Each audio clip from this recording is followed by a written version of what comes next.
Hey everybody out there in the YO universe, this is Survivor 2002 again, coming at you from the secret lair in Virginia. It's March 7th on a Tuesday. You know what that means, it's another performance night on American Idol. Tonight's theme wasn't exactly what I thought it was going to be, according to the reports, but what it was definitely the theme where everyone got to pick a song from the year they were born. Naturally, they didn't pick any of the things that I forecasted for the Fantasy Song Camp, not to mention the fact that when I went to go do my research on the American Idol website, come to find out that they didn't update the website when they were supposed to, so I was off a year on everybody's age. So that's going to be the last time I use that site for any accurate reference material. But anyway, let's get to the performances tonight and the songs that were selected. So we started off with Danny Gokey, born in 1980, and he selected Stand By Me as performed by Mickey Gilley. Well, actually not really. If you heard the arrangement that he came up with Ricky Minor in the band, I'm sure Mickey Gilley wasn't doing it that way.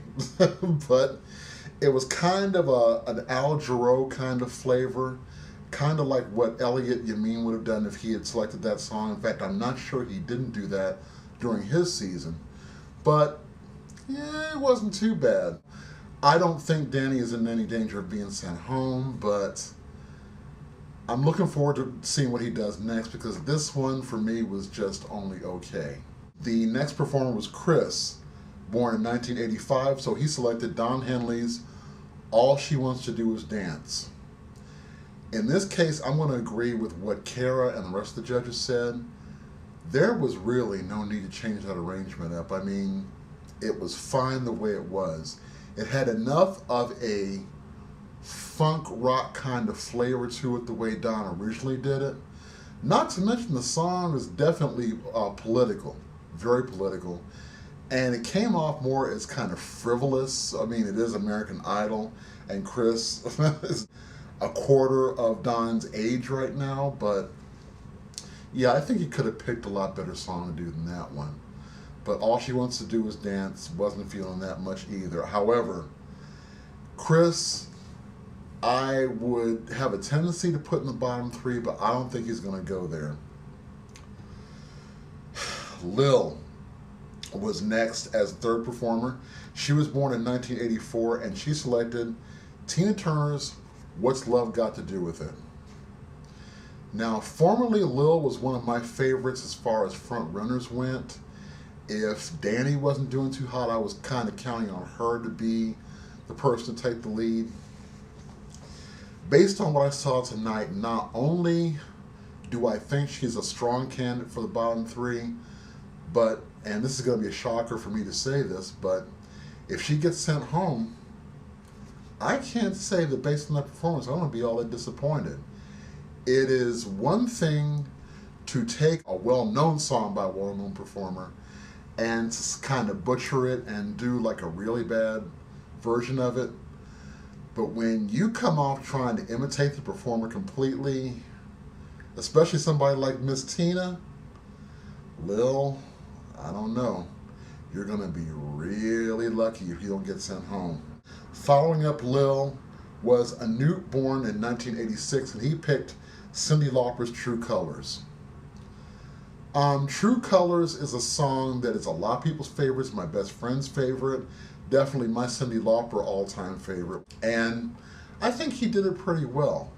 I was surprised as I didn't know what to expect from Anoop. He's been up, down, and sideways these last few weeks, and I think he definitely cemented his place in the competition tonight with this. Scott, who was born in 1985 and decided to perform The Search Is Over, which I think was Chicago just after Pete Cetera left. I applaud Scott for the versatility factor, because he did come out and play his guitar, which, who was expecting that? Nobody knew he played. And it is kind of impressive considering his handicap, but as Simon said, very adult contemporary light, very schmaltzy, Muzak sounding. In other words, boring. Scott, I don't know. I think you are definitely in the bottom three for sure with that one.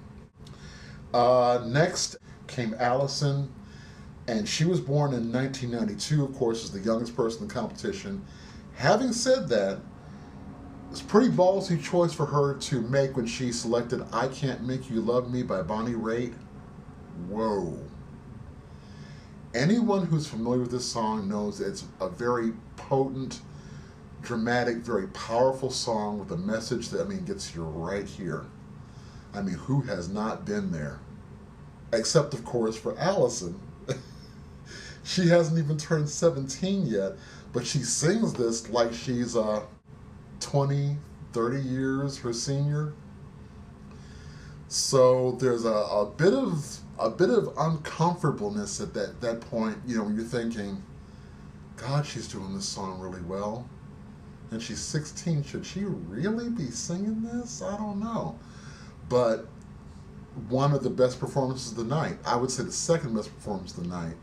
So unless this trend continues of putting her in the bottom three, I would like to think that she's not in any danger of being sent home tomorrow night. But we'll see. But based on the performance by itself, she shouldn't be going anywhere. Period.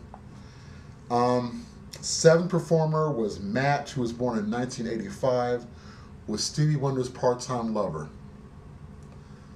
The Justin Timberlake thing, I don't know. It's getting kind of played out now, Matt. You should really take off that hat, flip the script on the arrangements that you've been using, and do something else.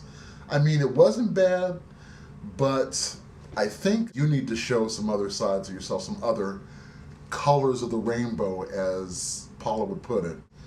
Last but not least, and he got what they call the pimp spot of the night, was Adam with Mad World, which came out in the year he was born, 1982.